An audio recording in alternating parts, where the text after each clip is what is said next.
시장의 두 분의 전문가를 모시고 이야기를 할 텐데요. 광순의 복덕방의 복덕방 아저씨 이광수 대표님 모셨고요. 재건축 재개발 전문가로 투미 부동산 컨설팅의 김재경 소장님 나오셨습니다.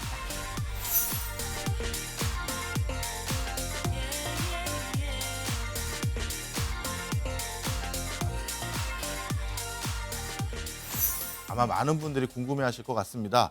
올해 부동산은 어떤 흐름으로 전개될지 이거부터 여쭤봐야겠죠? 네. 어느 분부터 여쭤볼까요?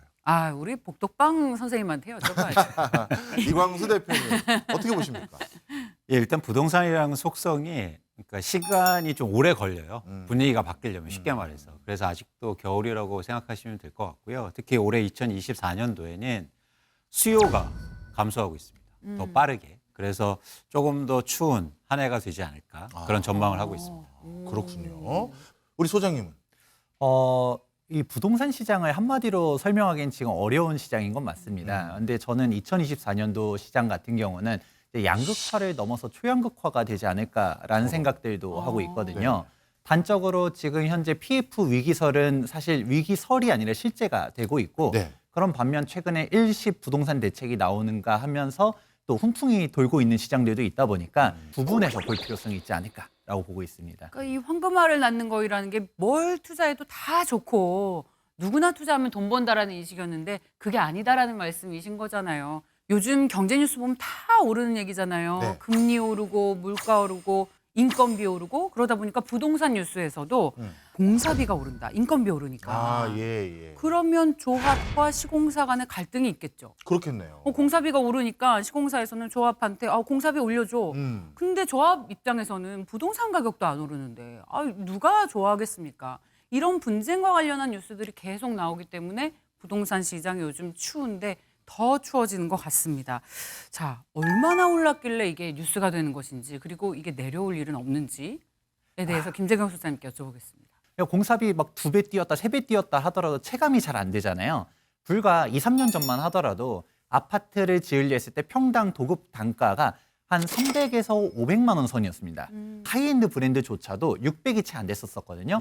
그런데 우리가 서울에서도 규모가 작았었던 현장들 있죠. 300여 세대밖에 안 되는 데들은 850만 원에 시공사를 모집을 했었는데 아무도 입찰을 안 해서 유찰이 됐었고요. 이러면 세대수가 작아서 그런가? 위치가 안 좋아서 그런가? 라고 했을 때 서울에서도 노량진 뉴타운 위치가 괜찮고 여기서 대장 지역이 바로 노량진 1구역인데 노량진 1구역이 도급 단가 730만 원에 시공사를 모집을 했었는데 아무도 입찰을 안 해서 유찰이 된 상태입니다. 이제는 건설 업계에서도 얘기하는 게 평당 1,000만 원 시대가 머지 않았다라는 얘기들도 공공연하게 하고 있습니다. 근데 아파트 짓거나 그러려면 건설 비용도 그러니까 조성 단가도 중요하지만 땅값도 중요한 거 아닌가요? 그렇죠. 그러니까 평균적으로 서울 같은 경우에 그러니까 토지 비용 비율을 살펴보면 분양가에서 얼마나 차지하나 보면 60%에 육박해요. 그러니까 사실 토지 비용이 가장 이게 높은 거죠. 근데 이제 김재경 선생님 말씀하시는 건 이제 공사비, 공사비가 이제 올라가는 거고 만약에 공사비가 올라가도 땅값이 떨어지면요. 그러면 또 그러면 분양가 떨어지는 거예요. 그래서 우리가 일반적으로 집값 오른다고 하시는 분들이 많이 얘기하잖아요. 뭐 철근 가격 다 오르지. 집값 올라가는 거야. 근데 땅값 떨어지면 집값은 무조건 분양가 떨어지게 돼 있어요. 부동산 PF가 어려워지면 땅값은 무조건 떨어지게 돼 있어요. 그렇잖아요. 그래서 시장이 안 좋을 때는 잘 추진이 안 되는 거예요. 그게 조정이 안 되니까. 알겠습니다. 제가 주로 재건축 재개발을 봤던 장면은 드라마 속 또 영화 속인데 뭐 잡음이 끊이지가 않아요. 그게 다는 아니겠습니다만 자연스럽게 스물스물하게 풀리고 그런 건 아니었을 거 아니에요? 안 되죠. 그게 이해관계가 굉장히 많고 저희가 이제 재건축 재개발에 오해가 있으신 게 있는데 이거는 민간 사업이 아니고요. 공공 사업이에요. 오래된 집인데요. 3분의 2나 4분의 3이 찬성하면요. 그냥 부셔요. 그러다 보니까 예를 들어서 살고 싶고 여기에서 뭐 돈 벌고 싶은 사람이 여러 가지 이해관계가 얽혀지면서 사실 분쟁이 끊임없이 나오는 거죠. 그래서 재건축 재개발에 시간이 오래 걸리는 거죠. 그렇구나. 이런 불협화음, 불미스러운 사건들 이런 것들이 재건축 재개발을 얼마나 지연시키는 겁니까? 우리가 조합 설립 인가로부터 완공까지 10년을 보통 잡고 움직입니다. 조합 설립 인가로부터 사업 시행까지 보통 2, 3년, 사업 시행가에서 관리 처분 인가까지 2, 3년, 그리고 관리 처분 인가가 났다. 이주 철거하는데 2년, 착공하면 준공까지 3년 이런 식으로 잡거든요. 네. 대부분의 정비 사업 지금 현재 추진하고 있는 곳들이 2000년대 초중반에 지정이 됐었어요. 이미 완공된 아파트 단지도 있지만 여전히 이제 이주 철거하는 데들이 있고 아직도 인허가 받고 있는 곳들이 있기 때문에 사실 늦어지려고 하면 밑도 끝도 그러네요. 없다라는 얘기도 해드립니다. 그럼 일단 10수년 걸린다라고 보고 기본적으로 접근을 좀 해야겠어요. 그렇다고 10수년 보고 접근하면 너무 막연한 투자잖아요. 네. 그러니까 이제 문제가 발생하는 곳들의 공통점들을 좀 알아볼 필요성이 있는데 결국 돈 문제예요. 사업성이 안 좋다든가 입지가 상대적으로 문제가 있다든가 아니면 권리 관계들이 복잡하다든가 이런 곳들이 있다 보니까 사실 제대로 재개발 재건축을 투자하려고 하면 세밀하게 잘 공부를 하고서 투자할 필요가 있다라고 말씀드립니다. 사실 재건축 시장에서 왕은 조합장이잖아요. 네. 한 달에 적어도 1,000만 원의 월급을 받고 그래서 서로 너도 나도 조합장 하려고 하는 건데 근데 이게요. 아파트를 다 짓고 나서도 예. 한 몇 년 동안 계속 월급을 받는데요. 그래요? 조합장이 제때 청산 안 하고 이렇게 공짜 월급을 챙기는 걸 막기 위해서 지난 연말에 국회에서 관련법이 개정이 되는 안이 통과가 됐는데요. 어떤 내용인지 좀 소개를 해 주실 수 있을까요? 이제는 1년 안에 무조건 조합 해산총회를 해라. 그 이후에서도 사실 비용적인 정산들이 할 필요가 있거든요. 네. 그런 전문적인 청산인을 두고서 그러고서 끌고 나가라라는 게 이제 법 개정사항입니다. 네. 이런 부조리한 면들 그리고 조금 더 고치면 좋을 것 같은 면들이 많음에도 불구하고 이게 좀처럼 고쳐지지 않는 이유 같은 게 있었을까요? 일단 이해관계가 굉장히 첨예하게 대립한다는 문제가 있고요. 그 또 속내를 살펴보면 재건축이 활발하게 진행될수록 자가 점유율이 떨어져요. 그러니까 자기 집에 사는 사람들이 별로 없어요. 그러니까 최근에 뭐 대통령도 가셔갖고 녹물 나오고 힘드시죠? 사시느냐고. 근데 그 집에 사는 사람들은 세입자가 더 많다고요. 집주인 딴 데 사는 거. 네, 투자 목적으로 사놨어요. 그래서 대치동의 일부 재건축 아파트는요. 자가 점유율이 30%예요. 노원구의 주공 아파트 같은 경우에 심지어 10%대도 있습니다. 이야. 그러니까 투자해놓고 그 집엔 살지 않아요. 재건축 재개발 투자하시는 분들이 상당히 많잖아요. 직접 거주하는 분들 계십니까? 뭐 많지 않죠. 그렇죠. 바로 이 지점이에요. 이 지점이에요. 돈만 벌려고 하는 사람들이 많다 보니까 사실은 돈, 공사비라든가 시장 상황, 뭐 금융 비용 여러 가지가 얽혀지면서 사실 쉽게 동의가 안 되는 그런 상황이죠. 그렇겠네요. 저만 해도요, 기자님. 만약에 제가 재건축 재개발을 노리고 어디 아파트를 샀는데 거기 제가 거주하지 않으면 그 불편함을 빨리 해소해야 될 니즈는 줄어들기 때문에 그러네요. 어떻게든 수익성 확보하는 거 아니면 나 동의 안 합니다 하면서 버틸 여지가 더 많을 것 같은데. 네. 저도 주위에서 이 단지가 재건축 재개발이 될 거니까 네가 들어가서 살아. 근데 대신에 쥐도 나올 수 있고 물도 안 나올 수 있는데 그거 버티면서 살아라고 조언을 많이 좀 들었다가 저도 좀 결국엔 포기를 했던 기억이 있습니다. 그렇군요. 자, 그런데 요즘은 악재가 점점 더 나오기 시작했어요. 바로 네. 부동산 PF. 아유.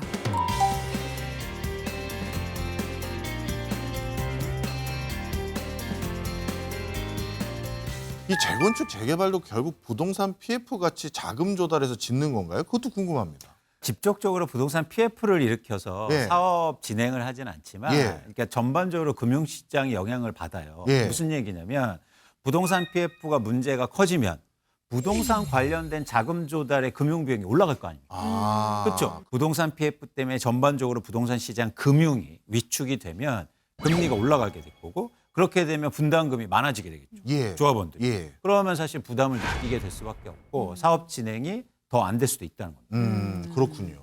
사실 이게 문제는 문제인데 여기서 PF 쪽이랑은 조금 온도 차이가 있기는 해요. 어떻게 다르죠? 뭐가 다르냐면 단적으로 쉽게 설명하면 이거예요. 신용대출 금리가 높아요? 아니면 주담대 금리가 높나요?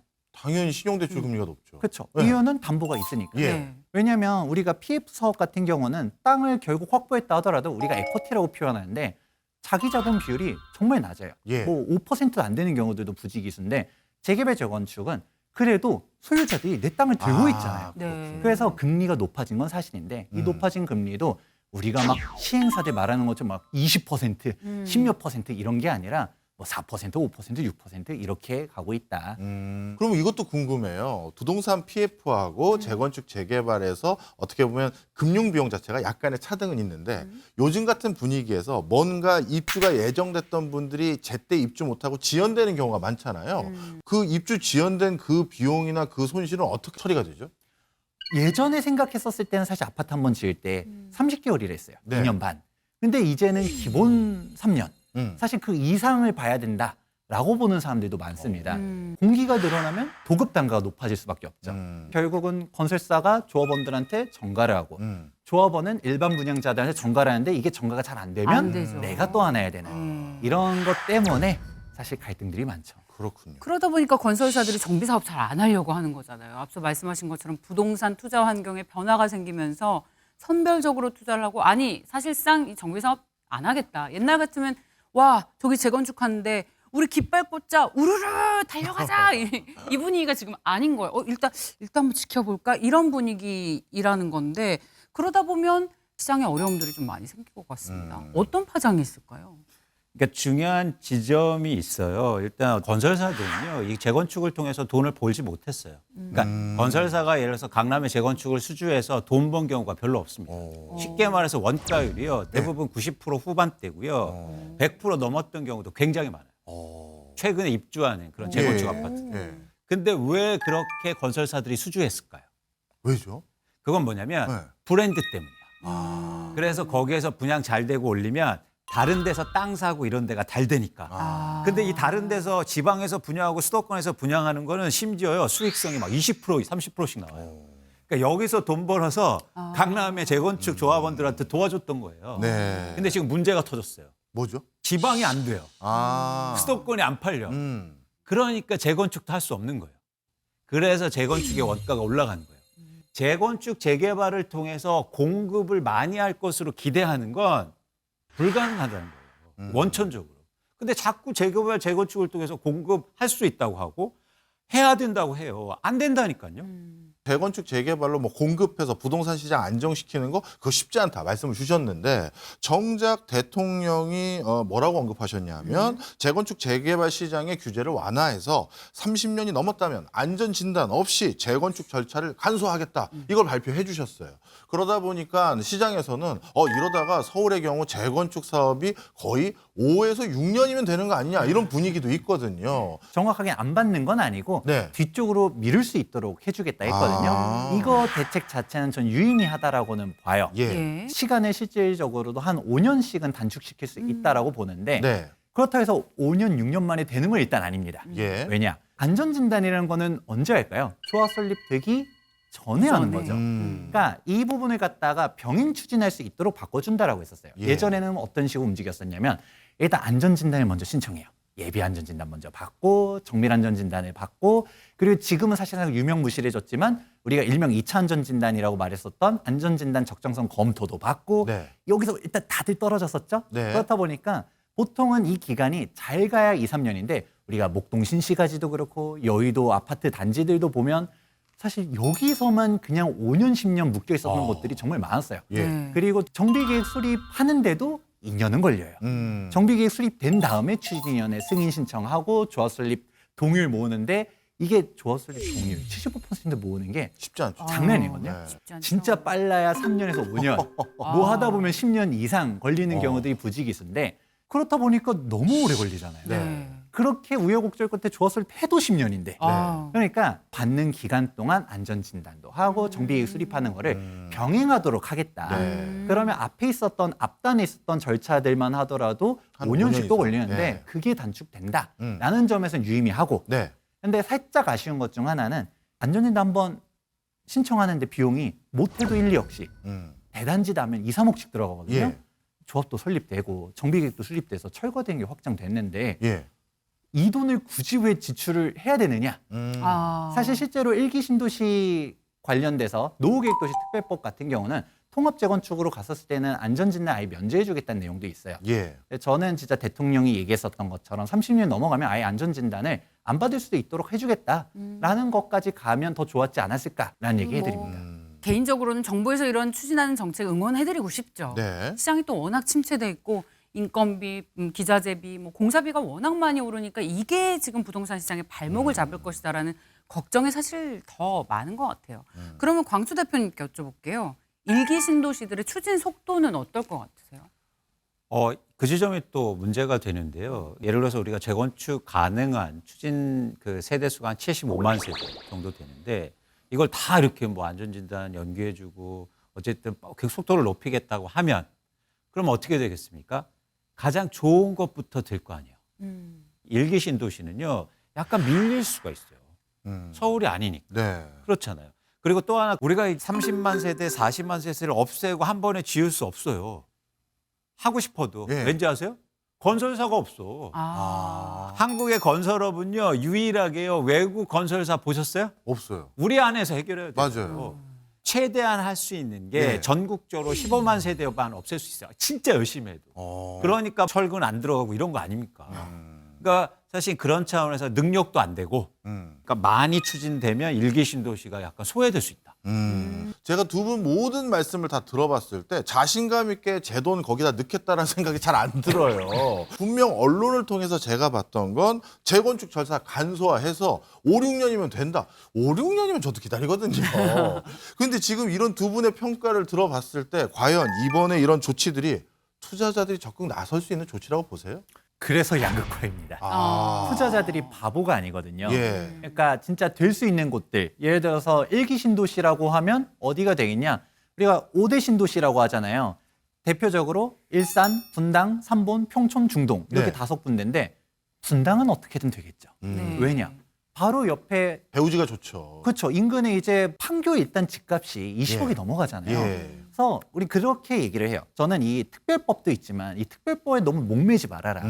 너무 법만 맹신하지 말고 법이 없어도 될 곳들을 투자해라. 그러니까 즉 대지 지분 좋고 사업성 좋고 분당 같은 경우는 또 대표적으로 판교 집값이 비싸니까 5억, 6억 분당권 납부하는 거를 판교 집값 고려해 보니까 우리가 5억 내도 신축되면 좋아지겠다. 우리가 분당인데 하겠지만 일산 같은 경우는 바로 파주 운정이나 검단이나 한강 신도시에서 아직도 4억, 5억에 분양하고 있는 이기 신도시들이 있는데 우리 할까? 조금 디테일하게 봐야 된다라는 얘기를 합니다. 두 분 말씀을 딱 듣고 보니까 전 이런 생각이 들었어요. 이 법이 물론 개정돼서 수월성을 조금 더 도모해 주는 부분은 분명히 있는 것 같다. 하지만 여러 가지 구조적인 문제들, 이해관계의 조정들 이런 것들 때문에 쉽게 재건축 재개발이 빨라지긴 어렵다. 그렇다면 대안은 하나인데 내가 시세 차익을 좀 적게 받을 테니 나 새 아파트에 살고 싶어요. 그래야지만 빨라질 것 같은데 그런 수요가 많을까요? 없습니다. 그러니까 이게 중요한 게 대지 지분 높아요. 사업성 좋아요. 그러면 가격이 비싸요. 양극화라는 단어가 그래서 조심스러운 겁니다. 네. 그래서 전 핵심은 뭐라고 보냐면 속도라고 봐요. 속도가 빨라질수록 가치가 올라가고 뭔가 내가 새 집을 올릴 가능성이 높잖아요. 그래서 이제 예를 들면 이런 거죠. 어떤 재건축이나 재개발의 지역 조합원을 봤더니 자가 점유율이 높은 거예요. 네. 그럼 어떻습니까? 그럼 하지 않을까요? 그렇죠. 네. 그래서 예를 들어서 저희가 볼 때 가격은 뭐 적당한데 자가 점유율이 높아. 이런 거 관심 가지시죠. 남들이 안 보는 걸 봐야 돼요. 네. 대지 집은 높고 사업성 높은 거 누가 모릅니까? 다 알죠. 그러면 가격이 다 프라이싱 돼 있다는 거예요. 근데 자가 점유율이 어떻고 아니면 이런 것들은 사실 잘 알기 어렵잖아요. 네. 그런 것들을 통해서 여러분들이 내 집 마련하시고 시장이 변화했을 때 한번 투자하셨으면 좋겠다. 네. 제가 대표님께 원하는 대답을 못 들었어요. 그런 사례가 없다 그러셨는데 혹시 재건축 재개발 전문으로 하시니까 시세 차익 조금 줄이면서 조기 착공해서 조기 완공한 사례 하나만 얘기해 주세요.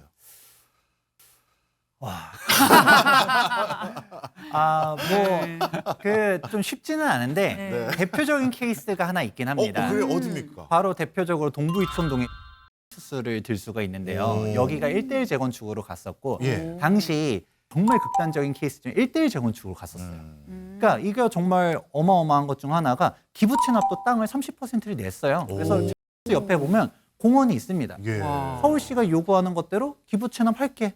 대신 우린 층수 가고 일반 분양도 필요 없어. 그냥 1대1 재건축에서 우린 대형 평수 50평대로 갈 거야. 그때 당시 분담금을 5억 4천만 원을 냈었는데 네. 지금 보면 5억 4천만 원 낼 만한 거 아니야? 라고 할 수 있겠지만 그 당시에 당시를 보게 되면 강북에 아파트 한 채를 매입할 수 있었었던 돈을 그러네요. 그냥 와. 분담금으로 내고 간 거죠. 어떻게 따지면 진짜 이촌동인이 갈 수 있었다. 딱 한 사례밖에 없네요. 네, 그리고 뭐 약간 그 사세인 것 같습니다. 그들이 사는 세상 얘기예요. 그래서 네. 그 대표적으로 네. 그 단지가 자가점유율 높았던 단지예요. 그러니까 사실은 그렇게 잘 했었죠. 그렇군요. 아, 핵심이군요. 근데 현실적으로 지금처럼 분담금이 높아지는 상황에서는 사업이 좌초되는 경우들이 계속 나올 것 같습니다. 그리고 이렇게 사업이 중단되거나 지연되면 조합원들은 물론 투자자 입장에서도 큰 손실이 발생할 것 같아요. 그렇습니다. 왜냐하면 계속 강조하지만 결국 시간이 돈이거든요. 시간이 갈수록 돈도 많이 들고 금융 비용도 드니까 사업 진척이 예상보다 안 되면 당연히 손실을 볼 수밖에 없는 거죠. 그러면 이제 두 분께서 계속 규제가 완화되든 안 되든 간에 될 만한 데다 하셔야 됩니다라고 하는데 네. 그 수익성은 뭘로 판단해야 될까요? 가장 중요한 건 사실은 용적률과 그러니까 땅을 얼마나 갖고 있느냐가 재건축 재개발의 핵심이거든요. 예. 땅을 산다고 생각하시면 좋아요. 아파트를 산다. 결국 땅을 사는 그렇죠. 거다. 그래서 중층이라든지 고밀도 지구의 아파트들이 재건축이 잘 안 되는 이유입니다. 대표적으로 일기 신도시가 사실 이미 높잖아요. 예, 그렇죠. 높으니까 갖고 있는 땅들이 다 적을 거 아니에요. 음. 거기다 대고 새로운 아파트를 가지려고 하니까 사업 진척이 잘 안 되는 거죠.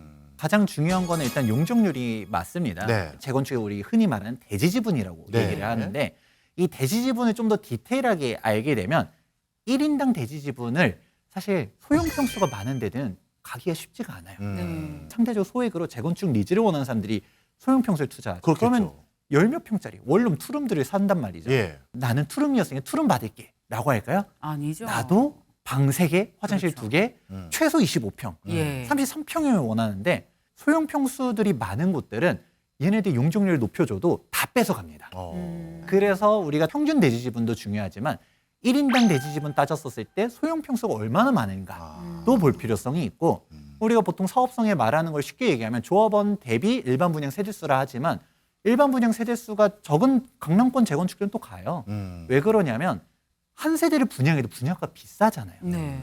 그런데 솔직히 강북에서 이러긴 쉽지 않잖아요. 예. 그렇다 보니까 첫 번째는 사업성, 음. 이제 두 번째는 입지, 세 번째는 분담금 납부 능력이라고 네. 얘기하거든요. 이 셋 중 하나라도 충족되면 어떻게든 가는데 네. 셋 중 하나도 못 맞추면 그건 안 된다. 아, 그런 단지 꼽아서 설명해 주실 수 있어요? 뭐 대표적으로 반포, 잠원, 압구정, 에이, 백도, 알면 도구, 뭐해. 그리고 이촌, 여의도, 목동 아. 비싼 데는 비싼 이유가 있습니다. 그런데 내가 막 소액 투자로 해서 재개발 재건축 해가지고 막 일확천금을 노리고 이렇게 하는 게 아니라 분석해서 투자를 해야 된다. 아, 이거 안 돼요. 제가 우리 당대 최고의 고수 두 분을 모신 이유가 소액으로 대박 나는 걸 찾아주신다고 해서. 그런 거였나요? 네. 아니, 뭐, 대표님이라도 얘기해 주세요. 아, 그러면 양보를 해서 소액으로 대박 안 바래요. 소액으로 중박. 그래, 아, 여기까지. 소개해 주십시오. 그러니까 이게 저희가 좀 조심해야 될 게 부동산 투자라든가 내 집 마련할 때 항상 사람들이 왓을 얘기하죠. 네. 뭘 사야 돼? 맞아. 아. 그런데 거기에는 기회가 없어요. 왜냐하면 말씀하신 것처럼 좋은데 다 알아. 가격 다 반영돼 있어. 거기서 어떤 기회가 있습니까? 그렇기 때문에 부동산에서 돈을 벌려면요.